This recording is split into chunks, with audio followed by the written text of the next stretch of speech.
சராசரி இந்தியனும் சட்டம் கற்கலாம் என்று தமிழகத்திற்கு வழிகாட்டிய ஒரு நகரம். இந்த நகரம் உங்களுக்கு, இந்த நகரத்தில் வாழ்ந்த ஒரு மாபெரும் மாந்தரை உங்களுக்கு தெரிந்திருக்க வாய்ப்பில்லை. 6ஆம் வகுப்பு மட்டுமே படித்து கிட்டத்தட்ட 20க்கும் மேற்பட்ட சட்ட புத்தகங்களை எழுதியவர்.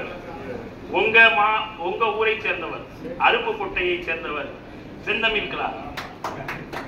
ஐயா பெரியவர் செந்தமிழ் கிளார் வெறும் 6ஆம் வகுப்பு படித்து 20க்கும் மேற்பட்ட சட்ட புத்தகங்களை எழுதியவர். இந்த நகரத்திலே வாழ்ந்து மறைந்தவர். அவருடைய வழியிலே வந்த இயக்கம்தான் பாதிக்கப்பட்ட ஒரு கழகம். அந்த கழகத்தை இன்று தமிழகம் முழுவதும் சிறப்பாக நடத்திப்பட்டு கொண்டிருக்கக்கூடிய என் அருமைக்குரிய அண்ணன் கணேசன் அண்ணன் அவர்கள் உங்களிடத்திலே சட்ட விழிப்புணர்வு செய்வதற்காக அடுத்த 30-35 நிமிடங்களை உங்களோடு ஷேர் பண்றாரு. நிறைய தகவல்கள் சொல்லுவாரு, தொலைபேசி எண்ணும் சொல்லுவாரு. அவரோடு நீங்க இணைஞ்சு உங்களுடைய பிரச்சனைகளை நிறைய தீர்க்கலாம். அவ்வளவு விஷய நாணம் உள்ள, சட்ட நாணம் உள்ள ஒருவர் இப்பொழுது நம்மோடு உரையாட இருக்கிறார். மகிழ்ச்சி. அண்ணன் கணேசன் அண்ணன் அவர்கள். ஐயா கிருஷ்ணராமனுக்கு ஐயா ரொம்ப சிறப்பாக பேசினாரு.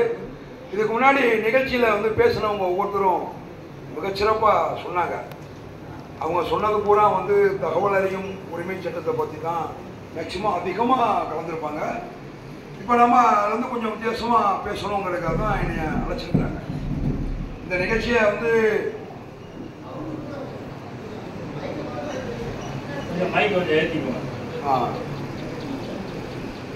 இந்த நிகழ்ச்சியை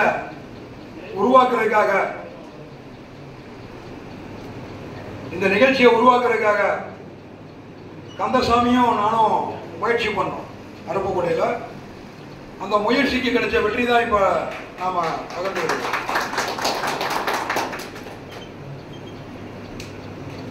பெரும்பாலும் நீதிமன்றங்கள்லையும் காவல் நிலையத்திலையும் வருவாய்த்துறையிலையும் பொதுமக்களுடைய கூட்டம் அதிகமா இருக்கு. இந்த கூட்டங்களை தவிர்க்கணுங்கிறதான் எங்க பாதிக்கப்பட்ட ஒரு கழகத்தோட நோக்கம். சரி, இந்த கூட்டங்களை குறைக்கிறதுக்கு என்ன செய்ய முடியும்? முக்கியமாக சட்டங்களை கற்றுக்கொள்ள வேண்டும். ஒவ்வொரு மனிதர்களும் சட்டங்களை கற்றுக்கொள்ள வேண்டும். சட்டங்களை கற்றுக்கொண்டால் நிச்சயமாக ஒவ்வொரு அரசு அலுவலர்களையும் நீங்கள் ஆட்டி படைக்க முடியும். நிச்சயமா சொல்றேன், ஆட்டி படைக்கலாம். அதாவது காவல்துறையை ஆட்டி படைப்பதற்கான ஒரு சட்டம் போலீஸ் ஸ்டேண்டிங் ஆர்டர், காவல் நிலை ஆணை. அந்த காவல் நிலை ஆணை போலீஸ் ஸ்டேஷனையே ஒரு உழுக்கு உலுக்கி விட்டுரும். ஏன்னு கேட்டீங்கன்னா, அவங்க பேண்ட் போடுறதுல இருந்து பெல்ட் போடுறது, ஷூ போடுறது, தொப்பி வைக்கிறது, ஆளினால் என்னென்னலாம் பண்றாங்களோ அது அனைத்தையும் காவல் நிலையான விதிகளின் படிதான் அவங்க செய்யறாங்க. அப்ப அவங்க சட்டம் போடுறது மட்டும் கிடையாது, எல்லாமே ஆளினால் அவங்களுடைய நடைமுறை அனைத்தையும், போலீஸோட நடைமுறை அனைத்தையும் உள்ளடக்கிய ஒரு சட்டம் தான் போலீஸ் ஸ்டேண்டிங் ஆர்டர். இந்த போலீஸ் ஸ்டேண்டிங் ஆர்டரை படிச்சு ரொம்ப தெளிவா படிச்சுக்கிட்டவங்க போலீஸ் ஸ்டேஷன்ல நிச்சயமா தைரியமா உரையாற்ற முடியும். அது மட்டும் இல்லாம ஒவ்வொரு வழக்குகளும் வழக்குகளை பார்த்தீங்கன்னா நிறைய பேருக்கு வழக்குக்கு போனவங்களுக்கு தெரியும். குறிப்பா ஒரு காவல் நிலையத்தில் போய் ஒரு புகார் கொடுக்குறீங்க. அந்த புகார் எப்படி கொடுக்கறது அப்படிங்கிற விஷயத்த சுருக்கமா நாங்க சொல்றோம். என்ன அப்படின்னு ஒரு குற்ற சம்பவம், அந்த குற்ற சம்பவத்தை பத்தி தான் நம்ம கொடுக்க போறோம். அப்ப குற்ற சம்பவம் நடந்த நாள், நேரம், இடம், சாட்சிகள், இந்த நாள் இருந்தா போதும். இந்த 4 அம்சம், இந்த 4 அம்சங்களை கோட் பண்ணாம கொடுக்கக்கூடிய புகார் மனு காவல் நிலையத்தால் நடவடிக்கை எடுக்கப்படாது. அதுபோல இந்த 4 அம்சங்கள் இல்லாத ஒரு புகார் மனு மீது நீங்க நீதிமன்றத்திற்கு சென்று எஃப்ஐஆர் போடுங்க அப்படின்னு சொல்லி கேட்கவும் முடியாது. இதுதான் புகார் மனுவில் இருக்கக்கூடிய ஒரு ரகசியம். காவல் நிலையத்துக்கு எளிமையா புகார் கொடுக்கணும். உங்களுக்கு புகார் கொடுக்கவே தெரியல அப்படி வச்சுக்குவோம். ஏன்னா நீங்க வந்து பாமர மக்கள் ஒருத்தரா இருக்கீங்க, எழுத படிக்க தெரியும் அல்லது தெரியாது, அல்லது தெரிஞ்சாலும் விவரமா எழுத தெரியாது. அப்படிப்பட்ட ஒரு சூழ்நிலையில் இருக்கக்கூடிய நீங்க காவல் நிலையத்திற்கு சென்று நேரடியாக புகார் நீங்கள் எழுதி கொண்டு போகணும்னு அவசியமே கிடையாது. நேரடியா நீங்க வந்து காவல் நிலையத்துக்கு போய் ஐயா எனக்கு மனு எழுத தெரியாது, எனக்கு நீங்களே மனு எழுதி கொடுங்க அப்படின்னு சொல்லி நீங்க கேட்கலாம். அங்க வந்து ரைட்டர்னு ஒருத்தர் இருப்பார், அவர் வந்து கிளீனா எழுதி கொடுக்கணும். அதுவும் சட்டப்படி குற்ற விசாரணை முறை சட்டம் 2 உட்பிரிவு 4 படி ஒவ்வொரு காவல் நிலையத்தில் இல்ல நீதிமன்றத்திலும் இது வந்து பொருந்தும். நீதிமன்றத்திற்கும் இது பொருந்தும். நான் சொல்லக்கூடிய இந்த சட்டம் குற்ற விசாரணை முறை சட்டம் 2 உட்பிரிவு 4 முறையீடு குறித்து சொல்லுது. குற்ற முறையீடு அப்படிங்கிற தலைப்புல அந்த சட்டம் வந்து சொல்லுது. இன்னைக்கு வந்து PNSS அப்படின்னு மாத்தி இருக்கிறாங்க. ஆனாலும் அந்த பிரிவு தான் மாறி இருக்கு, மற்றபடி விதி மாறல. ஆகையால நீங்க அதை பத்தி கவலைப்பட தேவையில்லை. சட்டங்களை நீங்கள் முதல் தெரிந்து கொள்ளுங்கள், சட்டங்களை கற்றுக்கொள்ளுங்கள். இந்த 2 நாள்ல நீங்க வந்து முறையீடு கொடுக்குறீங்க அப்படின்னா அந்த முறையீட்டின் பேர்ல FIR வந்து பதிவு பண்றாங்க. FIR எந்த பிரிவுல பதிவு பண்ணும்? குற்ற விசாரணை முறை சட்டம் 154வது பிரிவுல பதிவு பண்ணும். 154 உட்பிரிவு 1ல குற்ற முதல் தகவல் அறிக்கை எனப்படும் FIR வந்து பதிவு பண்ணும். அப்படி FIR பதிவு பண்ணியாச்சுன்னா குற்ற புகார் கொடுத்த நபருக்கு 154 உட்பிரிவு 2 படி FIR நகல் வழங்கணும், இலவசமா வழங்கணும். எந்தவித கட்டணமும் இன்றி இலவசமா வழங்கணும். இது வந்து காவல் நிலையத்தில் கடைபிடிக்க வேண்டிய விதி. இந்த விதியின்படி தான் உங்ககிட்ட தான் கையெழுத்தை வாங்கிட்டு உங்கள்கிட்ட வந்து FIR கொடுக்குறாங்க அல்லது கொடுக்காம விட்டுறாங்க, உங்களை ஏமாத்திடுறாங்க. இந்த சட்டப்பிரிவை நீங்கள் கூறி கேட்கும் போது நிச்சயமா கிடைக்கும். இது எங்களுடைய அனுபவத்தில் நாங்கள் கண்ட உண்மை. குற்ற விசாரணை முறை சட்டம் 154 உட்பிரிவு 1 FIR போடுறதுக்கான சட்டப்பிரிவு. உட்பிரிவு 2 FIR நகலை புகார் மனு கொடுத்தவர் கேட்கலாம், பெறலாம், கொடுக்கணும் அப்படின்னு சட்டம் சொல்லுது. காவல்துறை கொடுக்கணும்னு சட்டம் சொல்லுது. இதுதான் வந்து காமனான விதி. இந்த விதியின்படி வந்து FIR போடுறாங்க அப்படின்னா அந்த FIRக்கு அப்புறம் என்ன ஆகும்? இதை நீதிமன்றத்துக்கு கொண்டு போயிடுறாங்க. இந்த FIR நீதிமன்றத்துக்கு கொண்டு போயிடுறாங்க. நீதிமன்றத்தில் FIR ஸ்டேஜ் அப்படின்னு சொல்லிட்டு அந்த நிலை, தகுதி நிலை வந்து உருவாயிடும். இந்த தகுதி நிலையிலிருந்து அதை எதிரியாக கருதப்பட்ட ஒரு நபர் அந்த குற்ற வழக்கில் இருந்து வழக்கை நடத்த வேண்டும் என்றால் அவர் பிணையில வெளியே வரணும். 2 நபர் பிணையில வெளியே வரணும், வெளியே வந்து வழக்கை நடத்தணும். இதுதான் பொதுவான விதி. இந்த விதிப்படிதான் நடக்குது. ஆனா ஒரு குற்றம் ஒருத்தரை சுமத்திட்டாங்க, ஒருத்தர் மேல குற்றம் சுமத்தியாச்சு, அவரை வந்து கைது செய்ய போறாங்க அப்படின்னா கைது செய்யும் முன்னர் குற்ற விசாரணை முறை சட்டம் 50 உட்பிரிவு 1 படி அவருக்கு நான் உன்னை கைது செஞ்சிருக்கேன் அப்படிங்கிற தகவலை தெரிவித்து என்ன காரணத்திற்காக உன்னை கைது செய்துள்ளேன் என்ற காரணத்தை தெரிவித்து அவரை கைது செய்யணும் அப்படின்னு சொல்லி சட்டம் சொல்லுது. குற்ற விசாரணை முறை சட்டம் 50 உட்பிரிவு 1. அதே போல அந்த வழக்கில் அவங்க போட்டிருக்கக்கூடிய வழக்கு இருக்கு இல்லையா, அந்த வழக்கில் 7 ஆண்டுகளுக்கு குறைவாக தண்டிக்கக்கூடிய குற்றமாக இருந்தால் அவரை கைது செய்யணும்னு அவசியம் இல்லை அப்படின்னு காவல்துறை இயக்குனருடைய சுற்றறிக்கை சொல்லுது. அந்த சுற்றறிக்கையை வச்சு நீங்க காவல் நிலையத்திலேயே நீங்க வந்து பிணையில வெளியே வந்துடலாம். குற்ற விசாரணை முறை சட்டம் 50 உட்பிரிவு 2 படி காவல் நிலைய பிணையில் வெளியே வரலாம். சொந்த பிணையில், உங்களுடைய சொந்த பிணையில் அல்லது உங்கள் உறவினர்கள் பிணையில், உங்கள் நண்பர்கள் பிணையில் நீங்க காவல் நிலையத்திலேயே வெளியே வந்துடலாம். கோர்ட்டுக்கு போய் நீங்க வந்து ஜாமீன் எடுக்கணும்னு அவசியம்லாம் இல்லை. சிறு வழக்குகளுக்கு உங்க மேல இப்ப வந்து திடீர்னு பாத்தீங்கன்னா ஒரு சின்ன அடிதடியா இருக்கும். அந்த அடிதடியில அடிச்சு போட்டாங்க, அந்த மாதிரி வந்து உங்க மேல கேஸ் போடணும் அப்படின்னு கம்ப்ளைண்ட் கொடுத்துருப்பாங்க. அந்த கம்ப்ளைண்ட்ல சின்ன செக்ஷனா கொடுத்துருக்காங்க அப்படின்னா அந்த செக்ஷனுக்கு கோர்ட்டுக்கு போய் நம்ம பெயில் எடுக்கணும் தேவையில்லை. ஸ்டேஷன் பெயில வெளியே வந்துடலாம். ஸ்டேஷன் பெயில வெளியே வர்றதுக்கு குற்ற விசாரணை முறை சட்டம் 50 உட்பிரிவு 2 நீங்க பயன்படுத்திக்கலாம்.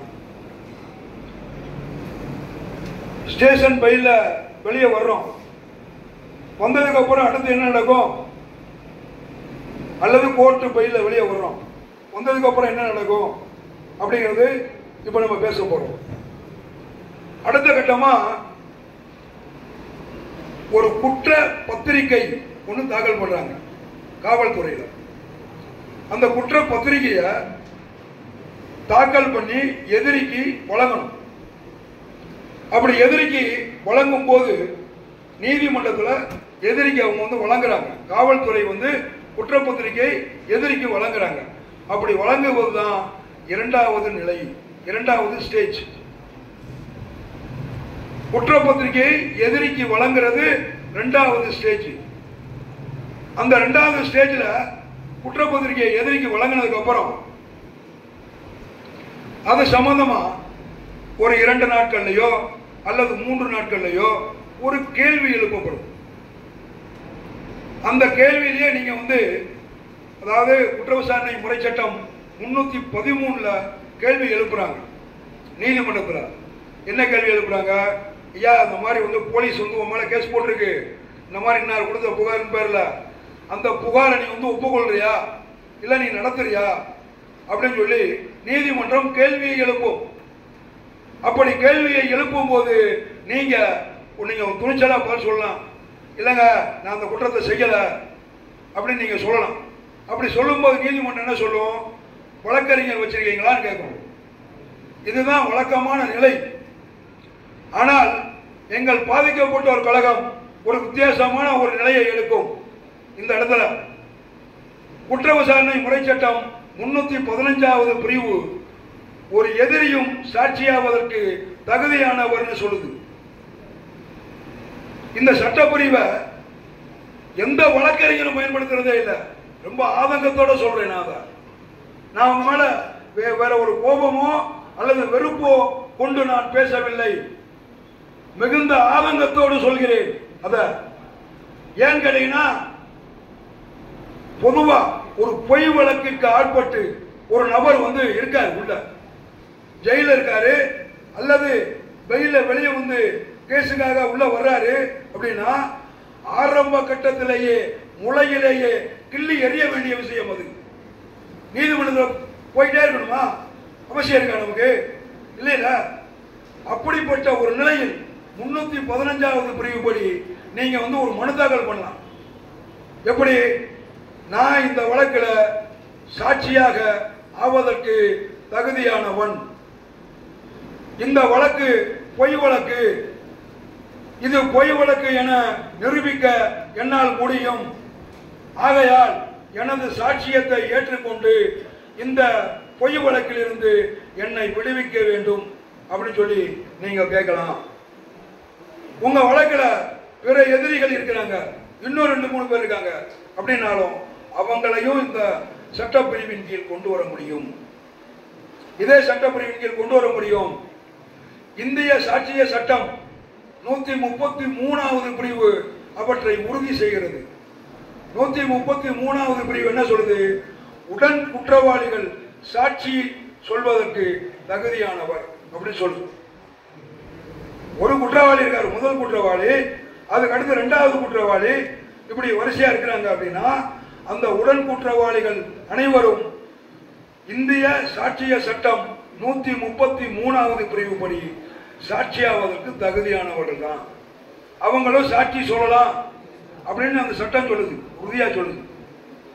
அவங்கெல்லாம் வந்து சாட்சியாக ஏறி அவங்க கூண்டில் ஏறி சாட்சி சொல்லும் போது அந்த வழக்கு நிலைக்குமா? முதல்ல நான் கேட்கிறேன், நல்லா புரிஞ்சுக்கங்க. இது மட்டும் இல்ல, அதே கூண்டுல ஏறி நீங்க வந்து கேட்கலாம். என்ன கேட்கலாம்? ஐயா, நீங்க பொய் வழக்குன்னா என்னை விடுதலை மட்டும்தான் பண்ணி உத்தரவு போடுவீங்க. குற்ற புகார் கொடுத்தவனுக்கு குற்றத்தை பதிவு செஞ்ச காவல்துறைக்கு நீங்க தண்டனை கொடுப்பீங்களா அப்படின்னு சொல்லி நீங்க கேட்கலாம். கேட்க முடியும். நீதிமன்றத்தின் கூண்டில் ஏறி நீங்கள் கேட்க முடியும். சட்டம் சொல்லுதுங்க. அதான் நான் நானா சொல்றேன் நினைக்காதீங்க. இந்திய தண்டனை சட்டம் 211வது பிரிவு பொய் வழக்கு பொய் புகார் கொடுத்தா அவங்களுக்கு வந்து 7 ஆண்டுகள் கடுங்காவல் தண்டனை விதிக்கலாம் சொல்லுது. அப்ப பொய் புகார் வந்து கொடுத்தவனுக்கு இன்னைக்கு இருக்கக்கூடிய நம்ம தமிழ்நாட்டில் எந்த ஒரு கோர்ட்லயாவது பொய் புகார் கொடுத்த நபருக்கு தண்டனை வழங்கியுள்ளார்களா? இதுதான் எங்க பாதிக்கப்பட்டோர் கழகத்தின் கேள்வியாக உள்ளது. ஏன் தண்டனை வழங்க மாட்டீங்க? காரணம் என்ன? அப்ப சரிப்பா, பொய் புகார் கொடுத்தவனுக்கு தான் தண்டனை வழங்கல, பொய்யா வழக்கு எழுதினானே போலீஸ் அவர்களுக்கு ஏன் தண்டனை வழங்கல அப்படின்னு எந்த கோர்ட்டாவது கேட்டிருக்கா? இந்த கோர்ட்ல நம்ம கேட்டிருக்கோமா? கேட்கல. யாருமே நம்ம கேட்க மாட்டேங்கிறோம். நாம கேட்காதாலதான் கிடைக்க மாட்டேங்குது. அழுகிற பிள்ளை மட்டும்தான் பாலே பிடிக்கும். ஏன்னா தாய்க்கே தெரியும் இதுக்கு பசிக்கல அப்படின்னு சொல்லி பேசாம வந்துருவா. அழுதா மட்டும்தான் அந்த பிள்ளைக்கு பால் கொடுப்பா எந்த ஒரு தாயும். நாம அழுதாதான் கிடைக்கும் எதுவும் ஒண்ணும். அப்படி நீங்க வந்து சாட்சியம் சொன்னீங்கன்னா குற்ற விசாரணை முறை சட்டம் 315வது பிரிவுப்படி நீங்க கூண்டில் ஏறி குற்றம் சுமத்தப்பட்ட நீங்க சாட்சியம் சொன்னீங்கன்னா உங்க சாட்சியமும் நிற்கும். இந்த விஷயத்தை கேட்கும் போது ஐயா நீங்க அந்த மாதிரி செய்றீங்க, அதனால எல்லாருக்கிட்ட இருந்தும் கடப்பாடு ஆவணம் எழுதி தர வேண்டும், எழுதி கொடுத்துட்டு நீங்க வழக்கு நடத்துங்க அப்படின்னு சொல்லி நீங்க கேட்கலாம். குற்ற விசாரணை முறை சட்டம் 315வது பிரிவுல நீங்க கூண்டுல ஏறி பேசும்போது என்ன கேட்கலாம்? ஐயா, பொய் புகார் கொடுத்தவங்க மேல அது பொய் புகார்னு தெரிஞ்சதுன்னா இந்திய தண்டனை சட்டம் 211வது பிரிவுப்படி நான் வந்து நீதிமன்றம் வழங்குகின்ற தண்டனையை ஏற்றுக்கொள்கிறேன் அப்படின்னு சொல்லி புகார் கொடுத்தவன்ட்ட எழுதி வாங்குங்க.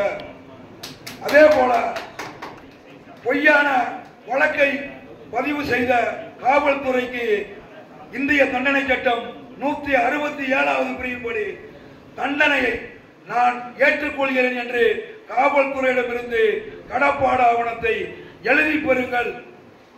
அதே போல பொய்யாக சாட்சியம் அளிக்கக்கூடிய ஒவ்வொரு சாட்சியிடமிருந்தும் இந்திய தண்டனை சட்டம் 193வது பிரிவுப்படி இந்த சாட்சியம் எனது சாட்சியம் பொய் சாட்சியம் என இந்த நீதிமன்றத்தால் கருதப்பட்டால் இந்த நீதிமன்றம் வழங்குகின்ற தண்டனையை நான் ஏற்றுக்கொள்கிறேன்னு அவங்க கிட்ட இருந்தோம் கடப்பாடு ஆவணத்தை எழுதி வாங்கி எனக்கு கொடுத்துட்டு அப்புறமேட்டு வழக்கு விசாரணையை தொடங்குங்கள் அப்படின்னு நீங்க உரிமையோட கேட்கலாம்.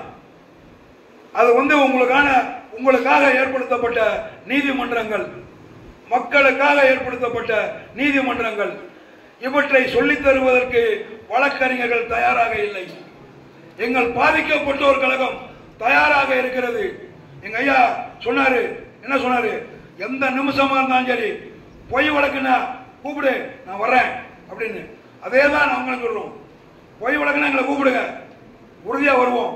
நாங்கள் பெரும் கூட்டமாக வருவோம். நிச்சயமாக அவற்றை நாம வந்து எல்லாருக்கும் இந்த உறுதியா சொல்றேன். மேலும் நம்ம இதுல இந்த வழக்கு 315ல நாம சொல்லியாச்சு, சாட்சியமா சொல்லிட்டோம். சொன்னதுக்கு அப்புறம் என்ன நடக்கும்? அடுத்து சாட்சியை கூப்பிடுவாங்க. சாட்சியை கூண்டில் ஏற்றி வரிசையை ஒவ்வொருத்தரையா விசாரிப்பாங்க. விசாரிச்சு முடிஞ்சதுக்கு அப்புறம் அதுக்கு அடுத்த கட்டமா கடைசியா 314ல ஆர்கியூமெண்ட், குற்ற விசாரணை முறை சட்டம் 314வது பிரிவு ஆர்கியூமெண்ட் என்று சொல்லக்கூடிய வாதுரை குறித்து சொல்லுது. வாதுரை தமிழ்ல வாதுரைன்னு சொல்றாங்க, ஆங்கிலத்தில் ஆர்கியூமெண்ட் சொல்றாங்க. அந்த ஆர்கியூமெண்ட் நம்ம பண்ணலாம், இறுதியான ஆர்கியூமெண்ட். அதே போல இடைநிலை மனு அப்படின்னு சொல்றாங்க. எதனாச்சும் ஒரு பிரச்சனை தொடர்பா ஒரு ஆவணத்தை நீங்க அந்த நீதிமன்றத்துக்கு தாக்கல் பண்றீங்க அப்படின்னா அந்த மனுவை ஏற்றுக்கொண்டு அதுக்கு ஒரு எண் வழங்குவாங்க, சிஆர்எம்பி நம்பர் அப்படின்ட்டு. அது இடைநிலை மனு அப்படின்னு சொல்லி சொல்றாங்க. அந்த இடைநிலை மனு வந்து அது சம்பந்தமாகவும் என்கொயரி இருக்கும், அது சம்பந்தமாகவும் ஆர்கியூமெண்ட் இருக்கும். அந்த ஆர்கியூமெண்ட்டுக்கும் இதே 314வது பிரிவு தான் பொருந்தும். அதே போல இந்த நிலைப்பாடு ஆர்கியூமெண்ட் முடிஞ்சிருச்சு அப்படின்னா அடுத்து ஜட்ஜ்மெண்ட் தான். அந்த ஜட்ஜ்மெண்ட் குற்ற விசாரணை முறை சட்டம் 356வது பிரிவுல சொல்லப்படுது. அந்த ஜட்ஜ்மெண்ட்டை வாங்கினதுக்கு அப்புறம் நம்ம வந்து தண்டனை அடைஞ்சிருக்கிறோம் அப்படின்னு வைங்க. நீதிமன்றம் நமக்கு தண்டனையை வழங்கிருச்சு. தண்டனையை வழங்கிருச்சு அப்படின்னா நீங்க பயந்து நடுங்க தேவையில்லை. நீதிமன்றம், கீழமை நீதிமன்றம் தண்டனையை வழங்கியுள்ளது, அவ்வளவுதான். இதை வந்து நீங்க மேல வந்து அப்பீல் பண்றதுக்கு போறதுக்கு முன்னாடியே கீழமை நீதிமன்றத்திலேயே உங்களது தண்டனையை நிறுத்தி வைக்க கோரி குற்ற விசாரணை முறை சட்டம் 239வது பிரிவுப்படி மனு செய்யலாம். 2 ஜாமீன்தார் தான் கொண்டு போகணுங்க. அந்த நேரத்துக்கு விடுதலைன்னு சொல்லக்கூடிய, விடுதலைன்னு சொல்லாம ஒரு நபருக்கு சிறை தண்டனை என்று அறிவித்து விட்டால் அந்த நபர் கலங்க தேவையில்லை. உடனடியாக தண்டனையை நிறுத்தி வைப்பதற்காக நீங்கள் கோரிக்கை மனு செய்ய முடியும். ஏன் அப்படின்னு காரணம் எழும் இல்லையா? அந்த இடத்துல நீங்க நான் வந்து அப்பீல் போறேன், எனக்கு இந்த மாதிரி தண்டனை நிறுத்தி வைக்கணும், நிறுத்தி வச்சு உதவணும் அப்படின்னு சொல்லி நீங்க கேட்டு அந்த மனுவோட சாராம்சம் இருக்கணும். அவ்வளவுதான், வேற பெரிய விஷயம்லாம் ஒண்ணுமே கிடையாது. ரொம்ப சிம்பிளாவே சட்டங்கள்லாம் வந்து மக்களுக்காக வடிவமைக்கப்பட்டது சட்டம். சட்டத்தை வந்து எல்லாரும் பெரிய பூதம் மாதிரி பார்ப்பாங்க. சட்டம் பெரிய பூதம்லாம் கிடையாது, மக்களுக்காக ஏற்படுத்தப்பட்டதுதான். மக்களுடைய நடைமுறை தான் சட்டம், மக்களுடைய வாழ்வியல் நடைமுறையே சட்டம். இந்த சட்டமே வந்து 1700ஆம் ஆண்டுக்கு அப்புறம் தான் இந்த சட்டமே உருவாயிருக்கு. அதுக்கு முன்னாடி எல்லாம் மனுஷன் என்ன காட்டுப்பயலா இருந்தானா, நெறி இல்லாம வாழ்ந்தானா? இல்ல. ஆனால் இன்று இருக்கும் இந்த சட்ட விதிகளுக்கு குறைவா தான் பலன்கள் இருந்தது. அதாவது மனித உரிமைகள் மிகவும் மலிந்திருந்தது. மனித உரிமைகளை மதிக்கவே மாட்டாங்க. இப்ப எவன்லாம் தடி எடுக்கிறானோ அவனெல்லாம் தண்டாக்காரன்னு சொல்லி அந்த காலத்துல இருந்தாங்க. அந்த எல்லாம் உடைச்சு, சுக்குமுறை உடைச்சு உள்ள கொண்டு வந்ததுதான் சட்டம். அது ஆங்கிலேயன் காலத்து சட்டம். இந்த ஆங்கிலேயன் காலத்து சட்டத்தை போய் இன்னமும் வச்சு தூக்கி கொண்டாடிட்டு இருக்காங்க அப்படின்னு சொல்றாங்க. அது தவறானது. ஆங்கிலேயன் காலத்தில் இயற்றப்பட்ட அந்த சட்டங்கள் இன்றளவும் சர்வதேச தரம் வாய்ந்த சட்டங்களாக உள்ளது. இன்னைக்கு வரைக்கும் தரம் வாய்ந்த சட்டமா இருக்கு. இந்த தரம் வாய்ந்த சட்டங்களை நாம பயன்படுத்த முடியாம இருக்கோம். அது காரணம் நம்ம கிட்ட சட்ட விழிப்புணர்வு இல்லை.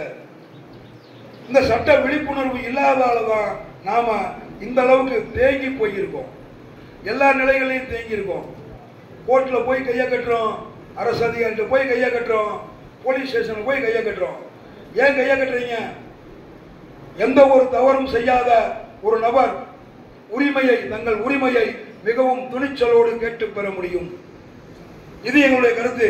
எங்க பாதிக்கப்பட்டோர் கழகம் இவற்றை மிக வலிமையாக கூறுகிறது.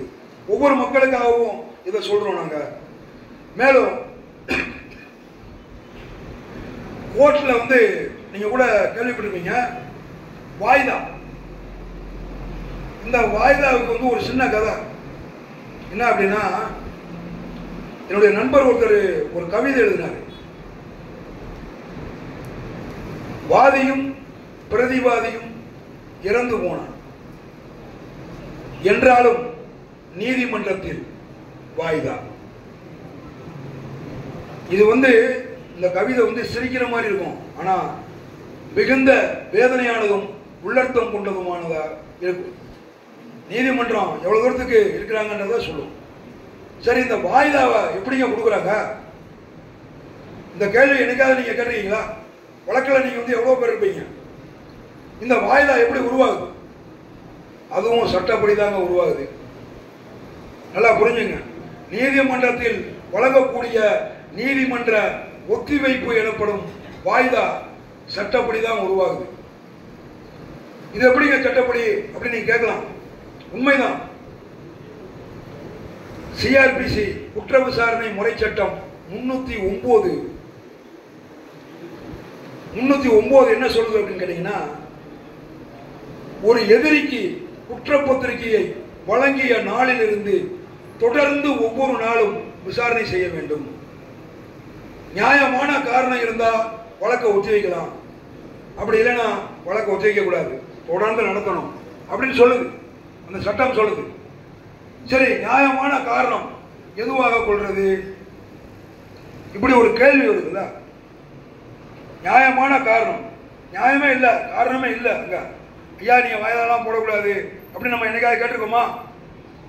கோர்ட்டில் போய் கேட்டிருக்கோமா? ஐயா வாய்தாலாம் போடாதீங்க, விசாரிங்க விசாரிங்க, தொடர்ந்து விசாரிங்க. இந்த மாதிரி சிஆர்பிசி 309 உட்பிரிவு 1 இதை சொல்லுது, நீங்க தொடர்ந்து விசாரிங்க அப்படின்னு நம்ம என்னைக்காவது கேட்டிருக்கோமா? கேட்கல. அதனால வாய்தா போடுறாங்க. சரி, அதை எப்படி கேட்கறது?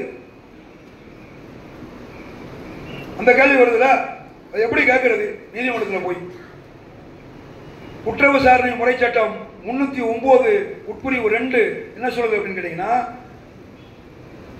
நீதிமன்றத்திற்கு தொடர்ந்து வருகை தந்து கொண்டிருக்கக்கூடிய எதிரிக்கு செலவு தொகை கொடுப்பதையே நியாயமான காரணமாக கொண்டு வழக்கை ஒத்திவைக்கலாம், அதாவது வாய்தா போடலாம் அப்படின்னு சொல்லுது.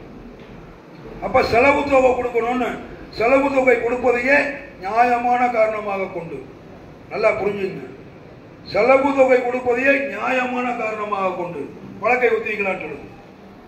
நாம செலவு தொகை கேட்கிறோமா? இல்ல கொடுத்தாங்களா? நீங்க யார்ட்டையாவது கேட்டு வாங்கியிருக்கீங்களா? கேளுங்க, கேட்டா தான் கிடைக்கும். அதான் நாங்க வந்து கரடியா கத்திக்கிட்டு இருக்கோம். ஒவ்வொரு கூட்டத்திலையும் சொல்லிக்கிட்டே இருக்கோம். இதே போலதான் உரிமைகள் விசாரணை முறை சட்டம் கட்டளை 17 விதி 2 அதான் சொல்லுது.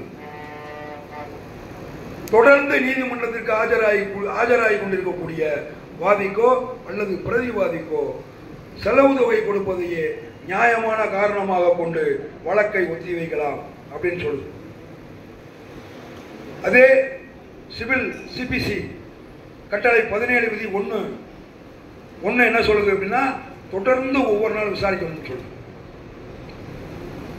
சிவில் சட்டத்திலையும் பல ஆண்டுகளை வந்து வழக்கை எழுத்தடிக்கிறாங்க. ஆனா பல ஆண்டுகளை வழக்கை எழுத்தடிக்கின்ற அவசியமே இல்லைங்க. ரொம்ப சிம்பிள். பல ஆண்டு காலமாக வழக்கை இழுத்தடிப்பதற்கான நியாயமான காரணம் இல்லாம வழக்கை இழுத்தடிக்க கூடாது. ஒரு வழக்கு உற்பத்தி ஆகுது. உரிமையில் விசாரணை முறை சட்டம் கட்டளை 7 விதி 1 படி ஒரு வழக்கு வழங்கியாச்சு அப்படின்னா அடுத்த கட்ட நடவடிக்கை என்னவா இருக்கணும் அப்படின்னு கேட்டீங்கன்னா, அந்த மனுவை அந்த எதிர்ப்புரையை வழங்கினோடனே அந்த மனுதாரருக்கு கொடுக்குறாங்க. அவர் வாங்கி பார்க்குறாரு. பார்த்துட்டு, ஐயா இதில் வந்து எனக்கு திருப்தி இல்லை, நான் வந்து பழையபடிக்கும் இதுக்கு வந்து எதிர்ப்புரை வழங்கணும் அப்படின்னு டயம் கேட்கலாம். அதுக்கு அதிகபட்சமான கால அவகாசமே ஒரு வாரம் தான், ஒரே வாரம் தான். இதே போலதான் மனு நீங்க தாக்கல் பண்ண உடனே கரெக்டா வந்து ஒரே வாரத்துக்குள்ள நீங்க வந்து பணம் செலுத்தணும். அந்த நீதிமன்ற கட்டணம் என்று சொல்லக்கூடிய கட்டணத்தை, நீதிமன்ற கட்டணத்தை ஒரு வாரத்தில் செலுத்தணும். அப்படி செலுத்தினதுக்கு அப்புறம் தான் அவர் பதிலுரை வழங்குவதற்கு அறிவிப்பு சம்மன் அனுப்புவார். கட்டளை 5 விதி 1 படி பிரதிவாதிக்கு சம்மன் அனுப்புவாங்க. அதுக்கப்புறம் தான் இதெல்லாம் தொடரும். அதே போல இந்த விதிகள்ல இவர் கொடுத்த வழக்குரையில எதுவும் வந்து திருப்தி இல்லாத ஒரு சூழ்நிலை அல்லது ஆவணங்கள் விடுபட்டு போயுள்ளது, மேலும் ஆவணங்களை சேர்க்க வேண்டியுள்ளது என்ற நிலை எழுந்தால் நீங்க திரும்பவும் மனு தாக்கல் பண்ணி வழக்குக்கு மனு தாக்கல் பண்ணி அந்த ஆவணங்களை சேர்த்துக்கொள்ள சொல்லலாம். அப்படி சேர்த்துக்கொள்ள சொல்வதற்கு ஒரு கால வரம்பு. இது எல்லாத்துக்குமா சேர்த்து முடிச்சாச்சு அப்படின்னா அதுக்கு அடுத்து இந்த பிராது மேல வாதுரை தான் வாதுரை தான் செய்யணும். வாதுரை முடிந்த பின்னர் அவர் 7 வினாக்களை வளைந்து தீர்ப்புரை வழங்கணும். அப்படின்னா சிவில், அதாவது உரிமையல் விசாரணை முறை சட்டம் சிபிசி எனக்கூடிய சட்டப்பிரிவு சொல்லுது. இது எல்லாம் முடிக்கிறதுக்கு எவ்வளவு காலம் ஆகும்? மிக மிக குறைந்த காலம் தான் ஆகும். ஆனா இந்த குறைந்த காலத்துல இந்த சிவில் வழக்குகளை முடிக்க முடியாமல் திணறி வருகிறோம் நாம். ஏன்னா நம்ம கேட்கிற திராணி இல்லை நம்மகிட்ட. அதான் உண்மை.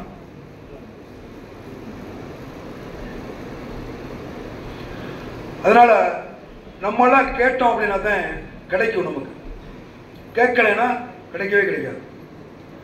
மேலும் நிறைய விஷயங்கள் இருக்கு. மேலும் இங்கே பேசுறதுக்கும் நிறைய இருக்கிறாங்க. என்ன நானே ஒருத்தர் பேசிட்டே போனா நல்லா இருக்காது. நான் நிறைய பேசுவேன். விட்டுனா 4 பூரா பேசிட்டே இருப்பேன். இன்னொரு கூட்டத்தில் நிறைவாக நாள் முழுவதும் கூட நான் உங்களோடு பேசுவதற்கு வருகிறேன் என்பதை தெரிவித்துக் கொண்டு இத்துடன் வாய்ப்புக்கு நன்றி கூறி விடைபெறுகிறேன். எனது கைபேசி எண் குறித்துக் கொள்ள விரும்புபவர்கள் குறித்துக் கொள்ளலாம். 944